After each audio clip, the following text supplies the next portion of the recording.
Profoundly humbled and exceedingly excited to be in your spaces, guys. So I hope you will reconcile with this. Having excess food when your neighbors can't have nothing to eat is not good enough. I have one child that I know of, and there was one that we tried to do the DNA, but no, let's not go there. Okay? So the truth of the matter is, if you and I do not do anything about the challenges of lives that we are facing today, then it will be your kids and mine one day faced with the same issues regard to corruption, issues regard to greed, nepotism, and work-related stuff. So you and I have got to do something to change tomorrow. And the burning platform is about this future of these kids. Because most of us, we are fond of this idea of living and driving Porsche cars. We drive back in the villages where we are coming from, and we show the other people that indeed our success is their failure to as well have succeeded.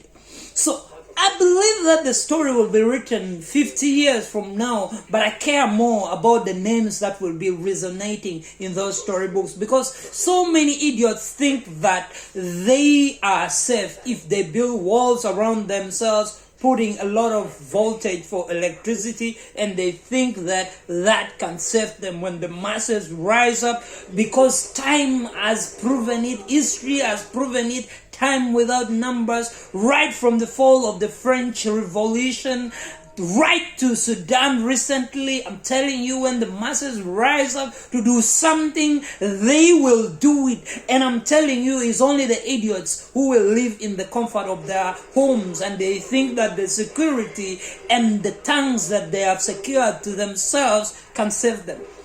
Because that moment when it rises, even the buttons of those walls that you have created to yourselves, you'll forget them. Most of us are found in that situation.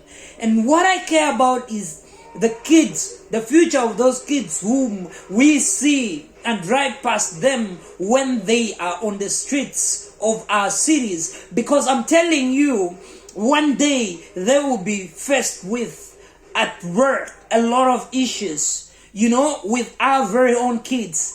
But how then can they compete when we have not afforded them the opportunity to learn? When we have not afforded them the opportunity to grow in love? Because most of us hide the truth away from these kids. Because the truth is only told when we're with our women, driving in our cars, or we are sitting in our sitting rooms with our kids. That's when we dare speak the truth. How can we think that our wealth is of good if all the people around us are poor and they do not have? Because I'm telling you, it's only the rich who are comfortable. The poor person doesn't have manners to tie him down. The hunter shall always be the best storyteller until when the lion learns how to write. A lot of people have been referring to Africa in the context that they want. When it is favorable, they say we are developing nations. At one time, they called us poor nations, all nations combined. But here I am submitting to us that we are capable. And so many times they ask us a lot of questions, but we have been able to rise above the questions that they said before us. And I'm telling you, it's not rocket science.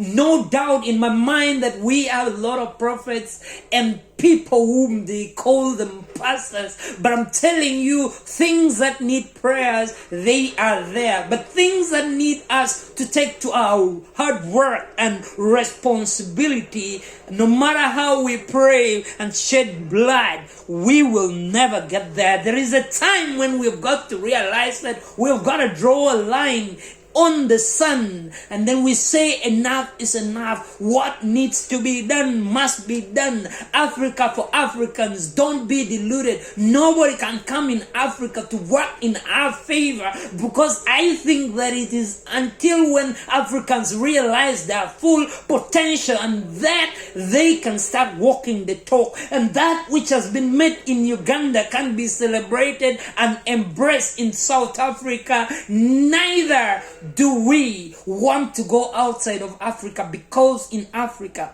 we have everything to make us great nations combined. And I long forward to that day when we will be trading together, that we will open up businesses for each other, that no longer are those in the banking fraternity are thinking about helping only themselves by doing the debit and credit card or servicing them, but rather focusing their energies and effort to seeing that 20,000 Africans are rising from absolute poverty to coming to the medium class economy, that we will see many of the people doing agriculture not for subsistence business, but rather doing that agriculture which we are going to mechanize and use it to sell to the outside world. Because in Africa we got every resources and the favorable climate to make us great, that we will no longer see our poor women going to deliver in darkness, but rather we seeing leaders who have taken to their roles and responsibilities, and they have accepted that we can no longer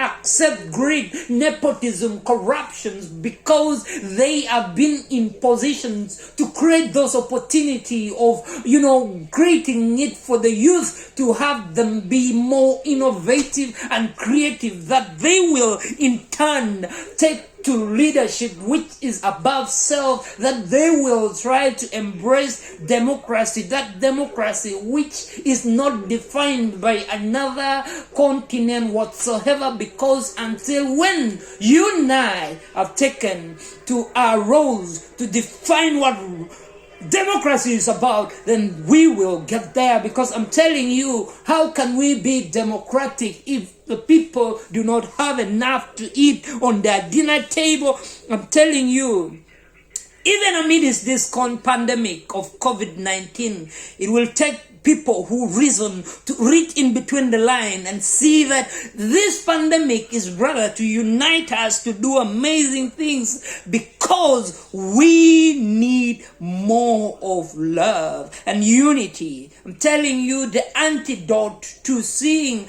Africa rising up is unity. That we will use our cultural differences as a cultural mosaic to bring us together and developing ourselves together, because it's not lost on me that there is a saying that says, together we can.